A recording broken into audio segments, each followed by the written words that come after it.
All right, picture this. It's the late 1800s, and Europe is wildin'.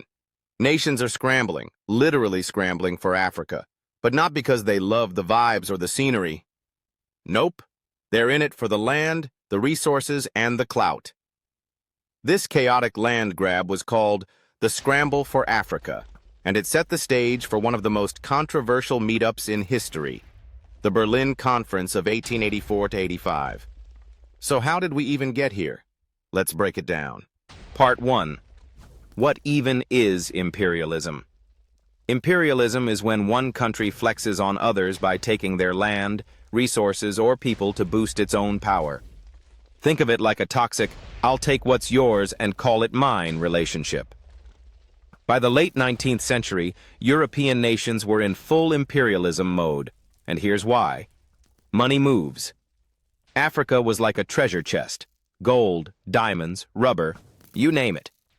European industries were hungry for these raw materials to keep their factories running. Flexing for power. Countries like Britain, France, and Germany were in a global game of who's the biggest boss. More colonies meant more bragging rights. Cultural superiority.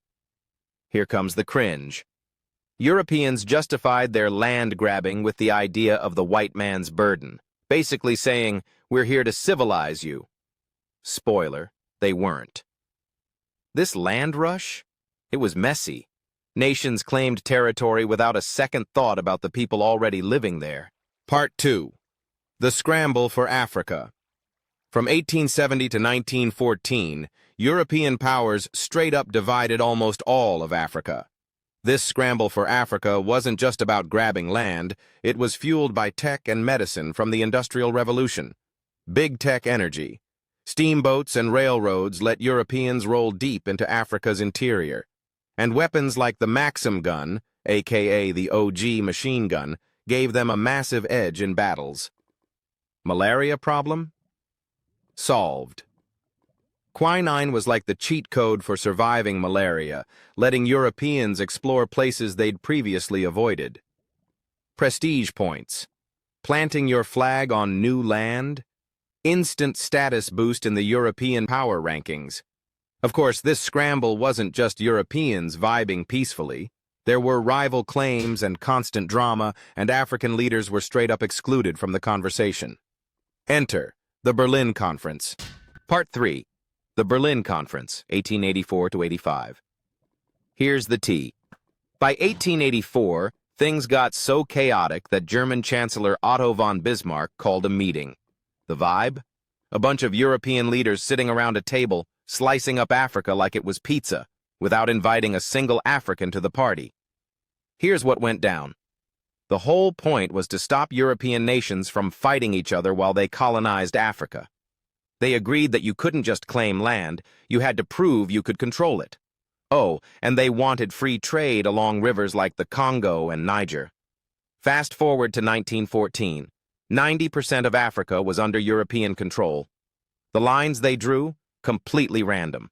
They ignored ethnic and cultural boundaries, sowing seeds of conflict that are still growing today. Part 4. The Mess. Imperialism left behind.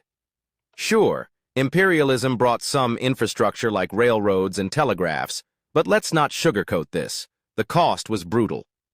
Exploitation. Europeans drained Africa's resources for their own benefit, leaving locals with crumbs, if that. Cultural chaos.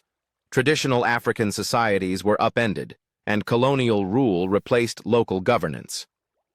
Conflict. Those random borders? They grouped enemies together and split allies apart, setting the stage for future wars and instability. Closing example. Take Nigeria, for example. The British lumped over 250 ethnic groups into one colony, creating divisions that still cause political tension today. So next time someone mentions the scramble for Africa, just remember, it wasn't some friendly race for land. It was greed, power, and exploitation on a global scale. Outro. And that's the story of imperialism, the Berlin Conference, and the scramble for Africa. Wild, right? If this gave your brain a little workout, Smash that like button, subscribe for more, and I'll see you in the next one. Peace.